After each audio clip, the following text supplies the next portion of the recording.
¿Qué tal, amigos? Este es su segmento, Historias Panameñas a la Luz de la Guarilla. Desde los estudios Chechefu en Panamá Norte, arrancamos con la primera parte de La Puerta de Arriba de Rogelio Guerra Ávila, Premio Nacional de Literatura Ricardo Miró, categoría novela, año 2016. Iniciamos. Primera parte. Sogamoso, Colombia, 1989. El 15 de enero, poco antes de las 10 de la mañana, una ambulancia de la Casa de Retiro El Buen Estar se estacionó en el 1640 del barrio Chicamocha. Los paramédicos habían llegado para atender una llamada perentoria. 15 minutos después, sacaban, amarrado a una camilla rodante, al dueño de la vieja casa Goate. No fue una maniobra sencilla. Los hombres tuvieron que levantar en vilo la camilla para bajarla del piso superior, donde se encontraba la alcoba del enfermo, y luego franquearla con mucho cuidado por arriba de las barandas del portal y del enrejado que daba a la calle. El anciano estaba sumergido como en una especie de semicoincidencia, pero todavía alcanzó a distinguir por encima de él los árboles llenos de pájaros y el techado colorado de la casa, de su inveterada casa, en la cual se había propuesto morir solo. Gimió apagadamente, cerró otra vez los párpados y sintió que ya no volvería a despertarse jamás. Deseó ya estar muerto. La casa Goate era enorme y a simple vista parecía estar deshabitada, pero su fachada revelaba a los transeúntes más que pobreza, algo así como descuido e indolencia. Daba la impresión que llevaba años sin una mano de pintura. Sus paredes estaban deslustradas y las salientes del tejado a medio arruinar por la aspereza del tiempo. En el jardín no era menos la desidia. Las hierbas silvestres se habían adueñado casi por completo de los cántaros de cemento y de los espacios donde alguna vez prosperaron hermosas flores y plantas ornamentales.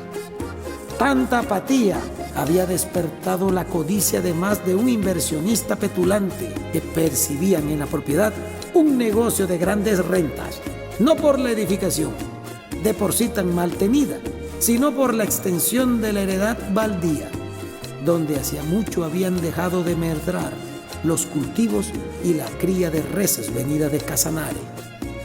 Era gente sin respeto que no dudaría en echar la casa al suelo para enriquecerse con tanta tierra buena y apetecidas tejas coloniales, fáciles de arrebatar en lote, una por una. Dos mujeres al margen de la calle observaban en silencio el difícil trabajo de los paramédicos. Eran madre e hija y fueron quienes hicieron el llamado de alerta a la casa de retiro para que acudieran en auxilio del anciano, con el que guardaban un parentesco lejano pero reconocido. Cuando la camilla fue por fin acomodada dentro de la ambulancia, el médico que conducía la diligencia se acercó a las mujeres y le pidió firmar algunas formas de rutina sobre la identidad del paciente y sus antecedentes de salud. Su diagnóstico, aunque breve, no fue muy alentador. Lo único bueno, según él les dijo, era que había actuado de manera oportuna. Finalmente la ambulancia se marchó dando tumbos a lo largo de la calle, con las luces encendidas y el estruendo de la sirena. Félix Usuga, sobrino paterno del anciano, se encargó de pasarle las trancas a la adosada puerta de roble. Acababa de llegar de Argentina con su esposa e hija para atender una llamada perentoria de la mujer que cuidaba de él, cuya voz al principio le costó reconocer, quien le suplicaba volver a Colombia porque su pariente no estaba nada bien. Era para todos un hombre prudente y de objetivos, pero para sus allegados no era más que un fullero con pésima intuición para los negocios. Llevaba más de 20 años radicado en Rosario, donde se había casado con la mayor de las Villafañe y abierto una tienda de empeños que apenas producía lo suficiente para sostenerse. Para nadie era un secreto su debilidad por las carreras de caballos y otros juegos de azar. Canoso, rollizo, de maneras torpes y bigote petulante, llevaba media vida ancianando recibir la herencia de su pariente lejano. cuya dote serviría para reanimar las pésimas finanzas de su familia. Su viaje a Sogamoso era menos para socorrer al enfermo que para iniciar los trámites para el remate de la casa y demás posesiones. Deseaba heredarle aún en vida. Desde antes de llegar a la ciudad, tenía ya contactada una empresa de bienes raíces que agilizaría la venta, garantizándole conseguir por el inmueble el mejor precio en un tiempo razonable. El día anterior había sostenido una entrevista con uno de sus ejecutivos para lo del avalúo de la propiedad y la firma de ciertos documentos que consistían en la diligencia. De modo que mientras él se ocupaba del tema de la venta, a su esposa e hija le tocaba formalizar el internamiento del tío en el albergue privado. Según los cálculos, su fallecimiento era cosa de horas y ellos necesitaban dejarlo todo resuelto para volver a Rosario lo antes posible. Pero para ninguno era un compromiso agradable. Félix Usuga compartió el fastidio de ambas mujeres por las tareas que aún quedaban pendientes. Seré franca, aunque suene indolente, dijo la muchacha de muy mal modo, mirando el reloj en su muñeca. Me disgusta todo esto, quiero volver. No demoraremos, dijo la madre después de limpiar con pañuelo el sudor de sus labios. Al menos tanta molestia resultara provechosa, ¿no? Félix Usuga dijo con lentitud, o con voz casi distinta. Lo que demoremos en realidad ya no es lo de menos. Ahí donde lo llevan, va más muerto que vivo. Casi 6 meses tomó la venta de la casa. Luego del avalúo, la propiedad fue parcelada a sugerencia del agente inmobiliario, pues de acuerdo a su experiencia era la manera de sacarle mayor provecho y en menos tiempo. Primero, se vendieron las tierras cimarronas donde estuvieron hasta mediados del siglo XX las plantaciones chúcaras y menesterosas de la familia Usuga. Las consiguió a precio de remate un consorcio holandés que ensayaba desarrollar un ambicioso y prometedor proyecto agroturístico. La vivienda, en cambio, no levantó el mismo entusiasmo debido al mal estado de su estructura y los pocos interesados que se sentían atraídos por la espaciosa y antigua se desencantaban apenas la visitaban. Por eso, cuando un joven matrimonio de Bogotá hizo una oferta razonable por la casa, no hubo necesidad de entrar en negociaciones improductivas ni en regateos. Los términos y la cuantía fueron aceptados de inmediato. Fue así como la legendaria casa Goate pasó a manos de los Echendía Villalaz. Eran para todo el mundo una pareja feliz. Damián Echendía, con el esposo, tenía un poco tiempo de haberse graduado como ingeniero civil en los Estados Unidos, cuando recibió una atractiva oferta laboral de una de las compañías constructoras más importantes de Colombia, debido a los trabajos de reparación del conjunto de puentes erigidos a lo largo de la carretera Bogotá-Chiquinquirá-Barichirá. Había sido asignado como supervisor de obras, lo cual lo obligaba a radicarse en la zona. Sofía Villalaz, su esposa, era panameña, natural de Los Santos e hija de un comerciante de telas con operaciones en la zona libre de Colón. Era la tercera de 4 hermanos, encantadora y gentil, cuya familia sobrellevaba con decoro las emergencias de la difícil situación en su país. Damián Echendía, en cambio, era hijo único de padres divorciados y había llevado una vida bohemia como estudiante de la North Carolina State University. Era de carácter impulsivo y radical, pero paradójicamente también fue muy centrado en todos sus actos. Se conocían desde niños, pues los padres de ambos sostuvieron relaciones comerciales durante muchos años. Habían dejado de verse desde la escuela primaria hasta que él viajó a Panamá para fungir como padrino en la boda de unos amigos en común. Tuvieron un noviazgo breve e intenso. El matrimonio se celebró en la iglesia Nuestra Señora de Chiquinquirá en abril e hicieron el viaje de luna de miel a Aruba y las Bahamas. A su regreso, Sofía Villalaz descubrió que estaba encinta desde hacía 2 meses. Cuando las familias de ambos supieron de su interés por la vieja casa colonial en Sogamoso, hicieron una fuerza común para ayudarlos a adquirirla. La suma solicitada como precio base era conservadora, pues según les reveló el agente de bienes raíces, los dueños radicaban en el extranjero y les urgía salir de ella para resolver una serie de apuros económicos. A pesar de la parcelación de la finca, la casa conservó un espacio de tierra adecuado para los jardines laterales, lo cual había quebrantado la elegante fachada, pero sin deslucir la nobleza de la edificación. El patio posterior, en cambio, era el más amplio y su nuevo palenque había sido levantado varios metros más allá de donde alguna vez estuvo la cuadra de los animales domésticos y la chichería clandestina. De modo que la pareja recibió la sorpresa feliz durante un almuerzo organizado en la casa de los padres de él en Bogotá, donde le hicieron la entrega simbólica del documento que los legitimaba como propietarios. En la misma reunión, como un gesto de reciprocidad, Sofía Villalaz hizo la notificación pública de su embarazo. La mudanza definitiva, prevista para las Navidades de ese año, tuvo que ser adelantada para comienzos de septiembre, aún sin haber culminado la remodelación, porque la empresa constructora que le ofreció a Damián Echendía la gerencia de la nueva sede departamental de sus oficinas en Tunja, le pusieron como condición principal que asumiera el cargo de inmediato para reorganizar las operaciones y a los empleados. Llegaron a Sogamoso un poco antes del mediodía, procediendo un convoy de 2 camiones de carga donde traían embalados el menaje y demás enseres para hacer habitable la casa. Aunque habían estado allí al menos 3 ocasiones anteriores, en un principio se les complicó dar con la dirección que llevaba anotada en el mapa de viajeros, hasta que lograron reconocer el camino de acacias sin indicaciones viales, al final del cual se distinguía el inmenso y sombrío tejado colorado.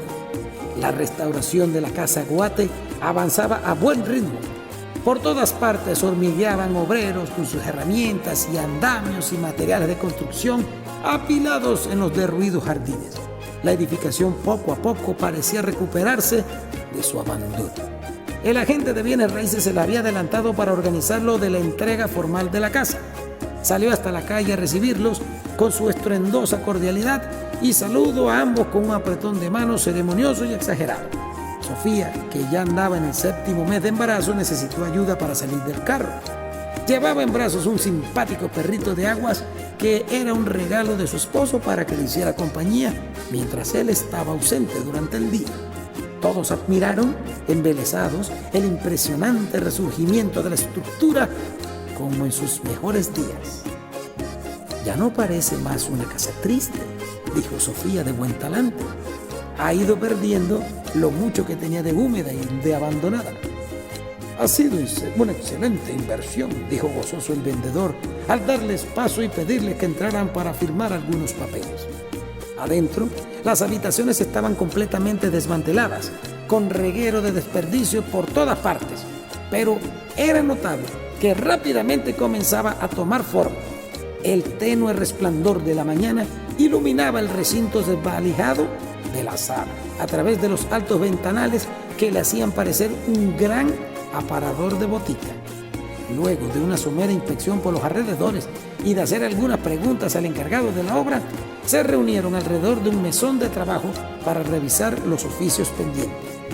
Mientras Damián le hacía un escrutinio final a los papeles, el vendedor le hizo un recuento de lo poco que sabía acerca de los antiguos propietarios de la casa. Finalmente, se excusó por no saber más. Es todo lo que puedo contarles, les dijo. Soy cartagenero y hace menos de un año que me mudé a esta ciudad. Y al menos sabe por qué se llama Casa Guate, quiso saber Damián. Es un nombre fuera de lo común. El vendedor se encogió de hombros y le dijo: ni idea, sería el apellido de quien la construyó o algo así. Eso sí, la casa fue levantada hace más de 100 años, creo que a finales del 19 o poco antes. Y es más, es una verdadera reliquia arquitectónica. Ustedes son realmente afortunados porque muchos andaban detrás de ella. Por eso me encanta, dijo ella con suspiro mientras acariciaba al perrito que dormía en su regazo. Sofía Villalaz era grácil y alta, de rasgos afilados y ojos verdes. Tenía una belleza natural acentuada por el esplendor de su avanzada maternidad, pero a primera vista lo que más cautivaba en ella era su aire de sosegado misterio. Eran pocos los que se rendían de inmediato por sus maneras gentiles y su exquisita piel morena. También encantaban su gracioso semblante y su abundante cabellera negra. Cerca de la ventana, Sofía observó el trabajo de dos hombres que se desmochaban los arbustos que prosperaron sin control en el patio posterior. Poco a poco, de abajo, de la enramada bárbara, iban emergiendo las ruinas de una antigua construcción.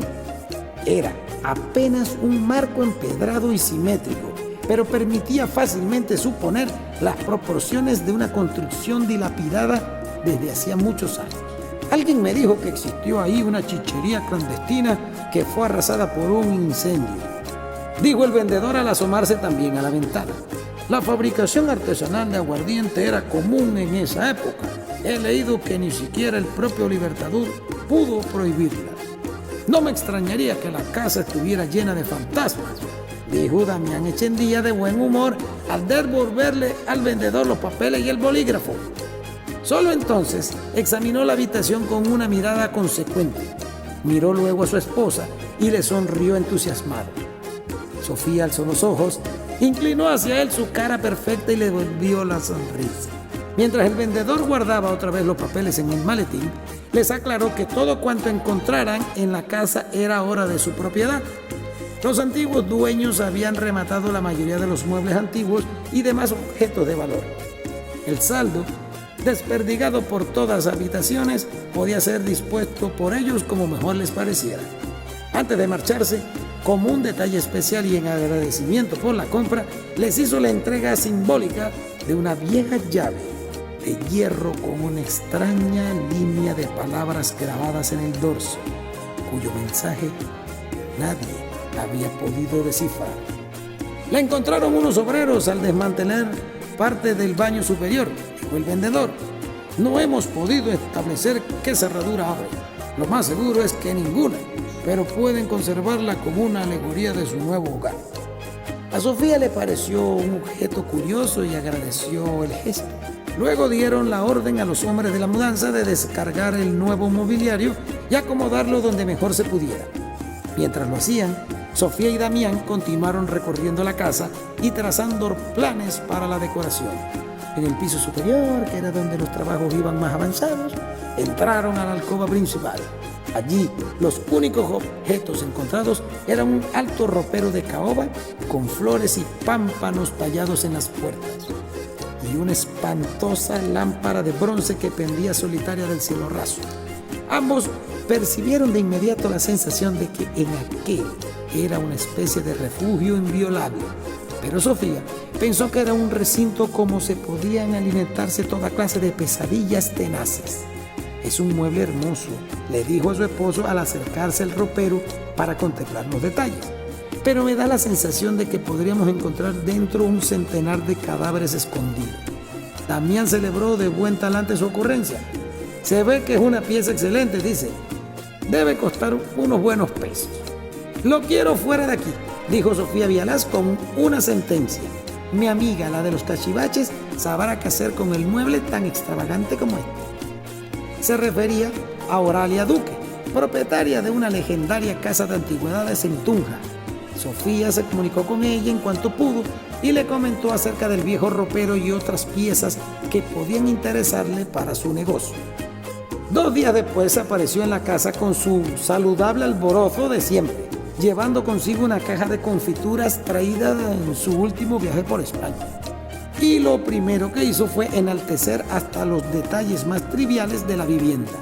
Tomaron té de hierbas orientales sentadas en una mesita para dos, improvisada en el jardín, justo debajo de las centenarias casuarinas que se zarandeaban con el viento. Habían sido compañeras de estudio de pedagogía en la Universidad de Panamá, hasta que Oralia Duque tuvo que devolverse a Bogotá debido a la inesperada muerte de su madre. La situación familiar se encontró en su casa era tan difícil que postergó durante varios meses el viaje de vuelta mientras lograba resolverlos, pero nunca regresó.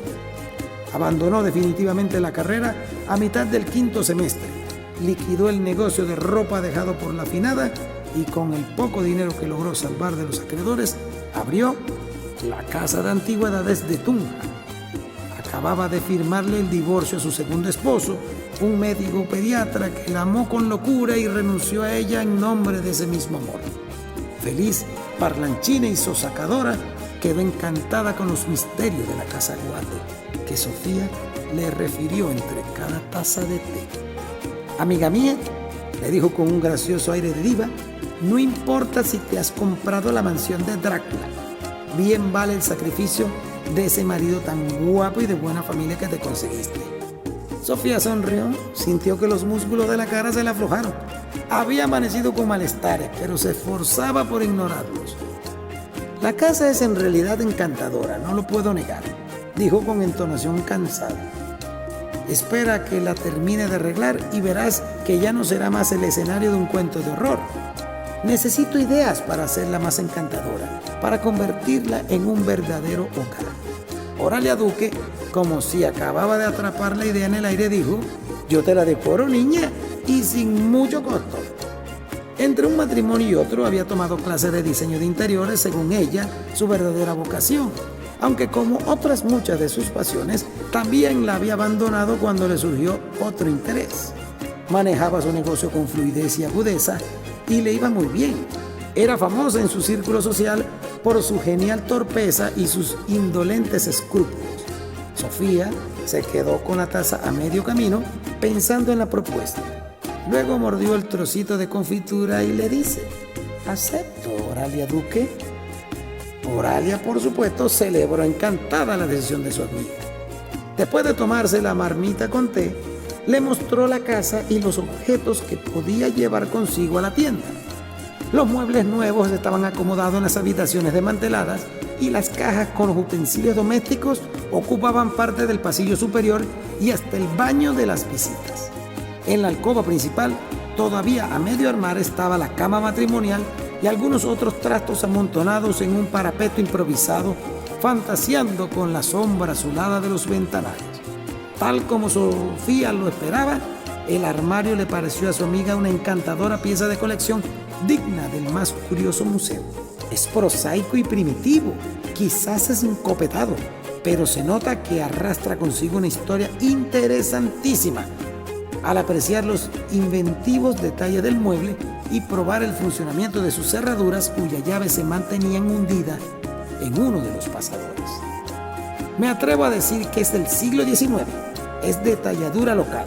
Lo sé por lo primario de sus dibujos, realizados con herramientas artesanales, lo cual no es ningún desmérito. Está muy bien conservado, aunque se nota que nadie se ha esmerado por ello. Lo decía por una serie de caracteres grabados en el interior de una de las puertas. Eran nombres propios y una serie de números hechos a navaja con la insulsa caligrafía de un niño. Creo que dice Jacobo, Elías y Calixto. Y aquí algo que pudiera ser una fecha. Leyó Oralia mientras pasaba su índice sobre la inscripción. Y luego dice, indudablemente, el rayado desluce la pieza, pero le agrega un valor a los conocedores que solo ellos sabrán apreciar. No veo razón para deshacerse de ella. Deberías atesorarlo como la reliquia que es. Sofía Villalaz volvió a negarse con amabilidad. No sabía explicar por qué aquel armatoste le producía un confuso malestar. En un principio pensó que podría ser el tibio olor añejo que trascendía de su interior. Luego entendió que otras debían ser las razones de su adversión. Era raro, el solo pensar de las cosas viejas que pudo guardar en su interior le dejaba una impresión desagradable de asco y de miedo. Oralia Duque no insistió. Prometió enviar a alguien a recoger las piezas y luego del obligatorio avalúo convendrían el precio de venta acorde con su valor. No sería, según su criterio, difícil ubicarlo. Manejaba una lista de clientes selectos que de seguro mostrarían gran interés por todas las piezas. Al término de la visita, Sofía acompañó a su amiga hasta la puerta de la calle para despedirla. En su mirada relumbró una generosa y alegre gratitud. Acordaban una nueva reunión, pero uno de los albañiles las interrumpe. Se había detenido delante de ella con un sombrero volteado en la mano por respeto, para informarles que acababan de hacer un hallazgo en el patio posterior. La pala mecánica con la cual removían los rastrojos había tropezado y dejado al descubierto un muñón circular de piedras apenas visibles por la brea. Los hombres lo rodearon para observarlo con asombro.